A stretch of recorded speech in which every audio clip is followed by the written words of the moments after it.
Mi mayor deseo de cumpleaños, dijo mi madre, levantando su copa de cristal bajo el brillo de las lámparas de araña, es que mi hija Laura finalmente saliera de mi vida. Ese sería el mejor regalo de todos. La habitación se quedó helada. Adivina quién había estado riendo segundos antes se detuvo en seco. Un tenedor chocó contra un plato, luego nada. Solo el sonido de mi propio pulso resonando en mis oídos. Me quedé allí con el uniforme completo, la espalda recta, una espada ceremonial envuelta en terciopelo aún en mis manos mientras las palabras se asentaban como ceniza a mi alrededor. Soy la capitana Laura Cain, 34 años, oficial de logística del Ejército de Estados Unidos. He liderado convoys por valles hostiles, racionado suministros bajo fuego y llevado a hombres sangrando en camillas en el polvo de Afganistán. Afuera, era alguien.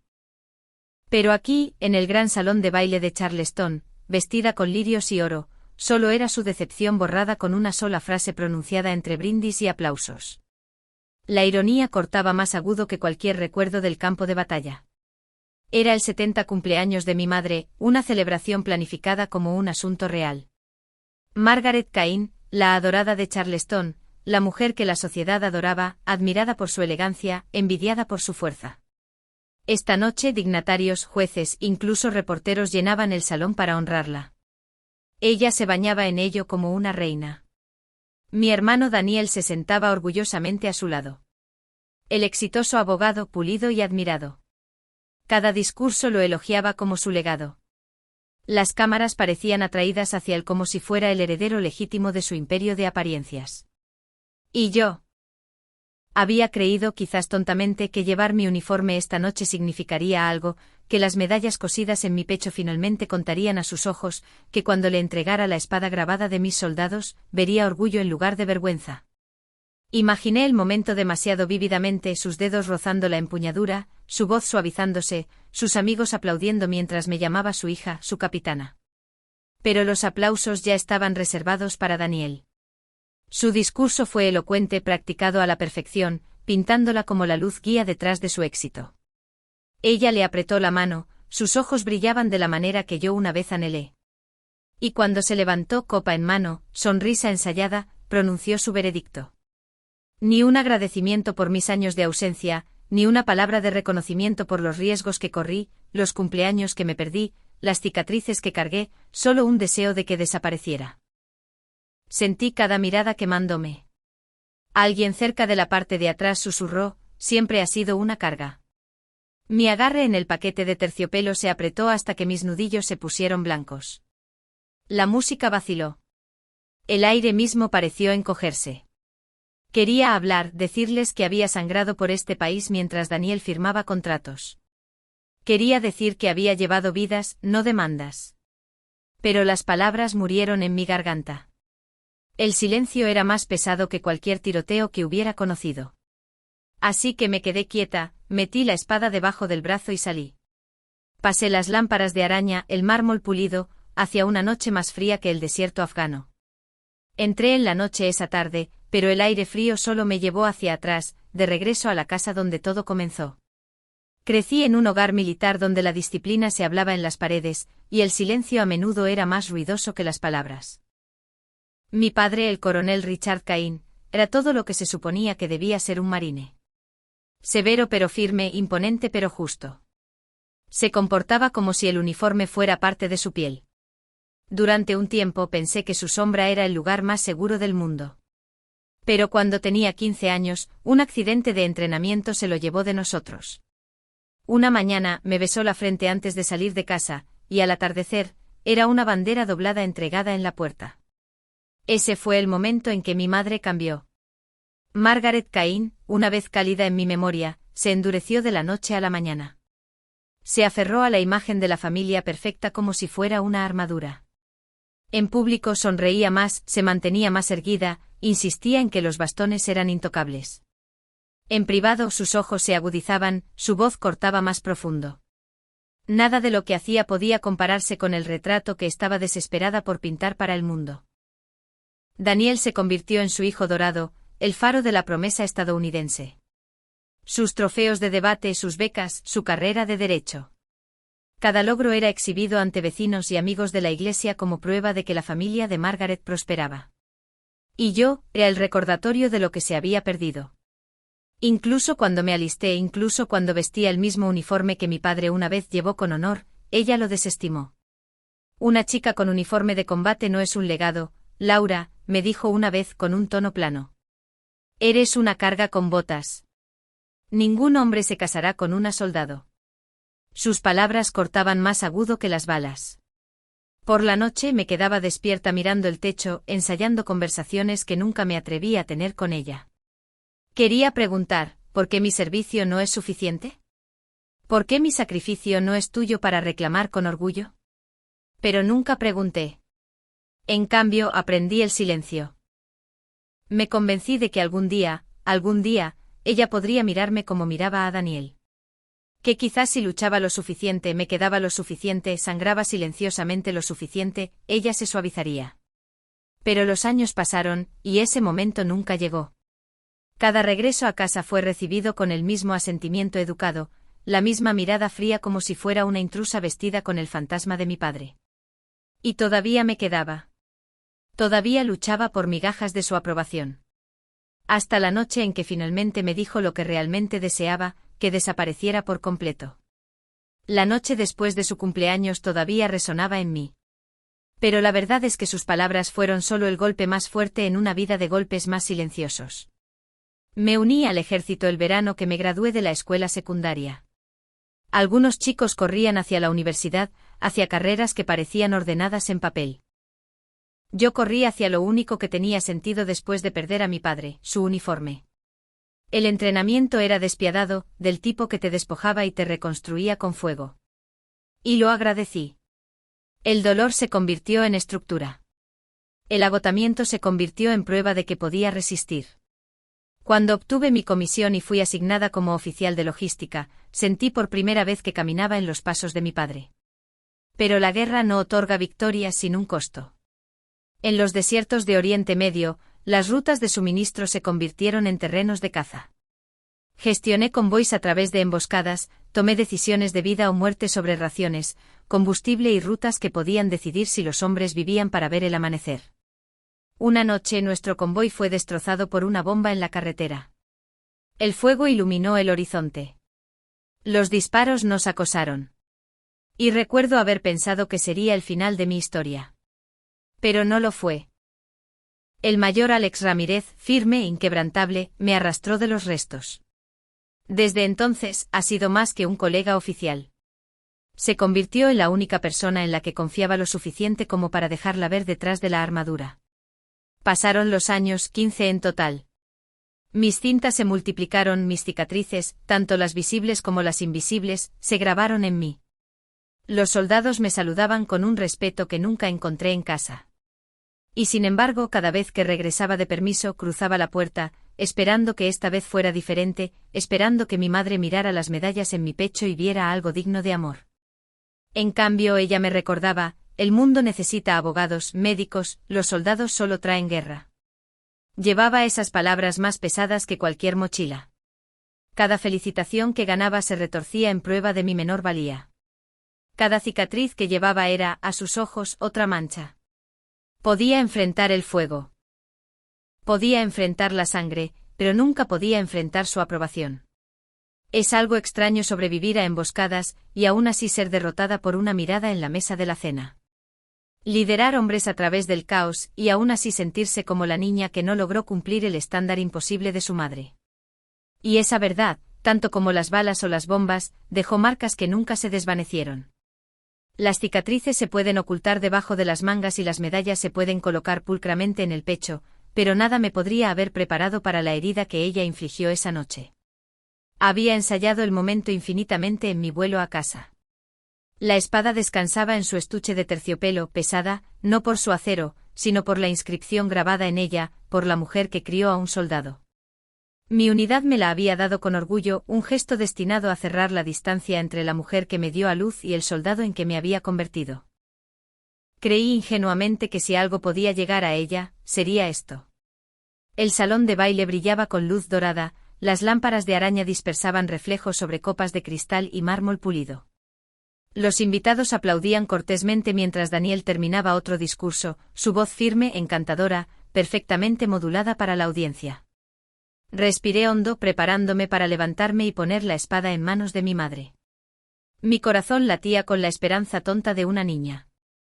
Pero antes de que pudiera ponerme de pie, Margaret levantó su copa. Su sonrisa era impecable, el tipo de expresión ensayada que Charleston adoraba.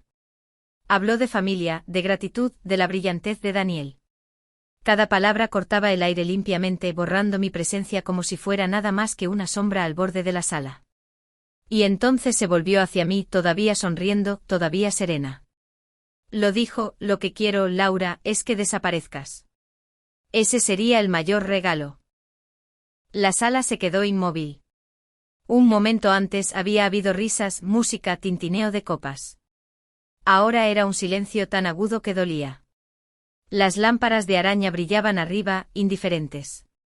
Las cámaras se movieron. Los invitados giraron la cabeza, sus ojos siguiendo los suyos hacia mí, como si hubiera señalado una mancha en la alfombra. Sentí el calor subir a mi cara, no por vergüenza, sino por algo crudo o más profundo. Mis manos temblaban alrededor del estuche de terciopelo. En ese instante la inscripción interior se sintió cruel, casi burlona. No le entregué la espada. No pude. En cambio la dejé sobre la mesa sin abrir, su significado perdido en los escombros de sus palabras. Los susurros se extendieron como una corriente. Quizás tiene razón, murmuró alguien. Mi hermano Daniel se quedó inmóvil. Su mirada se dirigió al suelo. Ni una palabra en mi defensa, ni siquiera una mirada. Su silencio resonó más fuerte que el de ella. Así que me fui y pasé las lámparas de araña, el silencio, los fragmentos de una familia que ya no reconocía. No lloré esa noche. Las lágrimas se habían secado años atrás, mucho antes de las lámparas de araña y el champán. En cambio salí del salón de baile sin llevar nada más que determinación. Cuando llegué al cuartel, el silencio se había asentado en una decisión. Me senté en mi despacho de oficial hasta el amanecer, mirando la espada que pretendía darle. Las palabras grabadas en su acero me atormentaban por la mujer que crió a un soldado. Pero ella no había criado a uno. Había negado a uno, y yo estaba harto de rogarle que me viera. Al amanecer entré en la oficina administrativa y solicité la separación anticipada. El empleado me miró, papeles en mano, como si no estuviera seguro de haber oído bien. 15 años de servicio desaparecieron con el trazo de un bolígrafo. Pero para mí, no fue una rendición. Fue una reclamación. A los pocos días vendí mi pequeño apartamento cerca de la base, el que tenía las paredes todavía cubiertas de equipo cubierto de arena y con decoraciones enmarcadas. Cerré cuentas, retiré mi jubilación anticipada y llamé a un abogado militar. Juntos establecimos un fideicomiso y un muro de hierro para proteger lo que mi padre dejó atrás. Su nombre, su servicio, su legado. Nada de eso caería en manos de la mujer que me había deseado fuera, ni del hermano que permaneció en silencio mientras ella lo decía. El mayor Alex Ramírez vino a verme mientras empacaba mis últimas cosas. Se apoyó en el marco de la puerta, brazos cruzados, ojos firmes como siempre. Si desapareces, Laura, dijo en voz baja, escribirán la historia sin ti. La torcerán hasta que seas la villana. Me detuve sosteniendo una de las viejas medallas de mi padre en la mano. Sus palabras tenían el peso de la verdad. El silencio siempre les había dado poder. Durante años mi ausencia había sido el lienzo sobre el que pintaban. Pero esta vez levanté la cabeza y me encontré con su mirada. He estado en silencio durante 34 años, Alex. Que escriban. Esta vez escribiré la mía más alto. El aire en la habitación cambió. Por primera vez, no esperaba reconocimiento ni esperaba la aprobación de nadie más. Estaba reclamando mi propio terreno. Y si pensaban que mi desaparición significaba derrota, no habían visto en lo que el silencio puede convertirse cuando finalmente habla.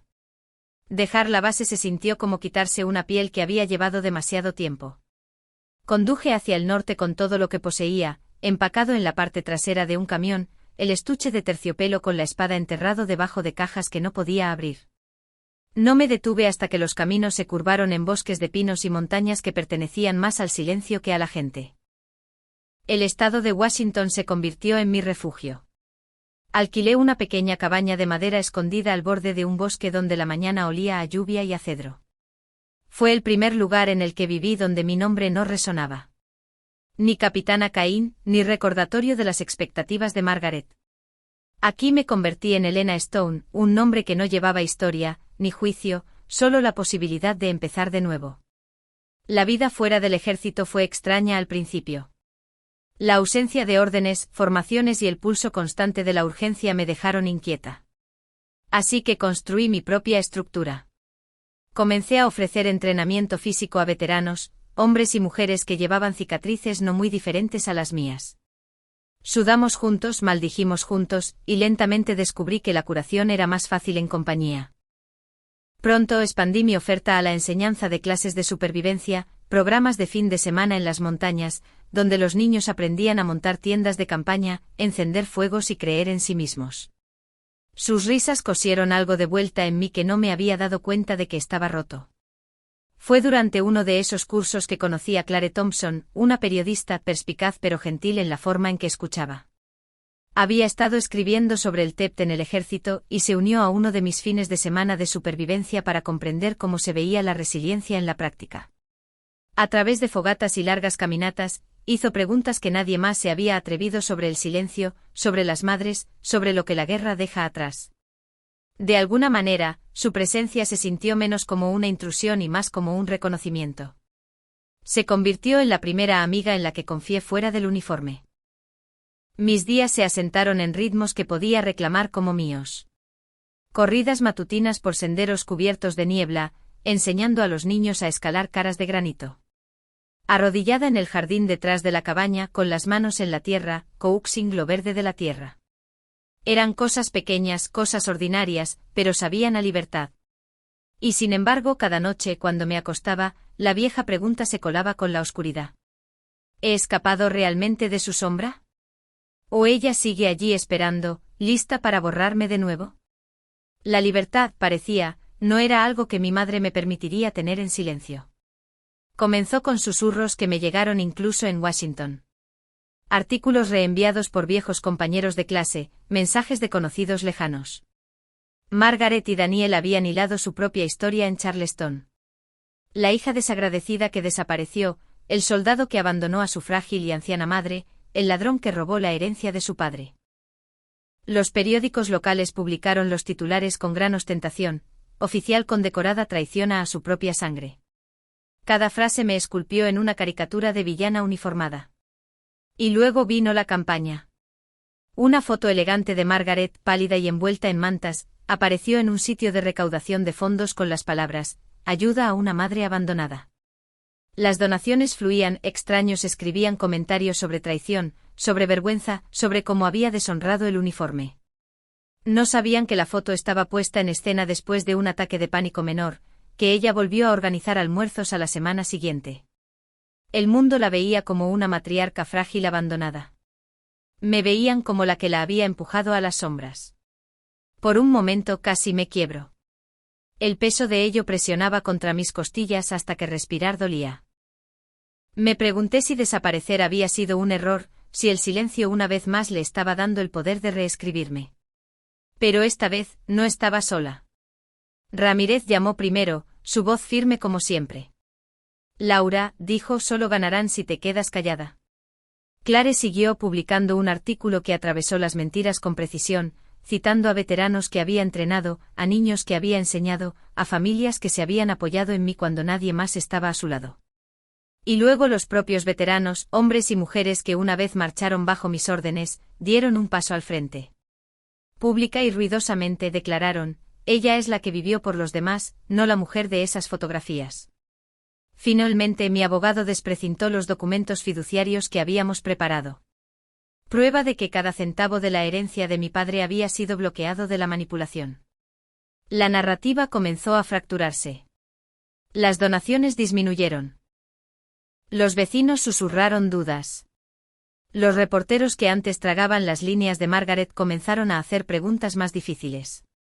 Por primera vez el silencio que me había atado durante décadas se agrietó, y a través de él, la verdad comenzó a filtrarse a la luz. La marea cambió lentamente, pero una vez que la verdad encontró una grieta, se negó a ser enterrada de nuevo.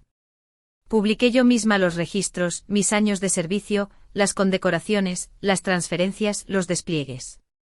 Junto a ellos incluí los recibos de depósitos de apoyo en las cuentas de mi madre, facturas médicas. Había cubierto incluso los pagos de la hipoteca que ella una vez fingió que eran suyos. Los hechos no eran dramáticos. Eran silenciosos, innegables y en su quietud, desmantelaban las mentiras. Por primera vez, Daniel me llamó. Su voz era diferente, más suave, despojada de la confianza fácil que llevaba en los tribunales. Laura, dijo, me quedé en silencio porque le tenía miedo. Hiciste lo que yo nunca pude hacer. Te enfrentaste a ella. No hubo absolución en sus palabras, pero hubo reconocimiento, y quizás eso era todo lo que alguna vez necesité de él. En cuanto a Margaret, la comunidad que una vez la aclamó ahora exigía rendición de cuentas. Para seguir recibiendo apoyo, se le exigió que entrara en terapia. No fue una victoria en el tribunal, no un espectáculo público, sino una silenciosa rendición de cuentas. Semanas después, recibí una carta con su letra familiar. La desplegué lentamente, medio esperando veneno. En cambio, las palabras me aturdieron. Fuiste más valiente de lo que yo nunca fui, Laura. Más valiente de lo que pude soportar ser. La leí una vez, 2 veces, y luego la guardé en la misma caja que las medallas de mi padre.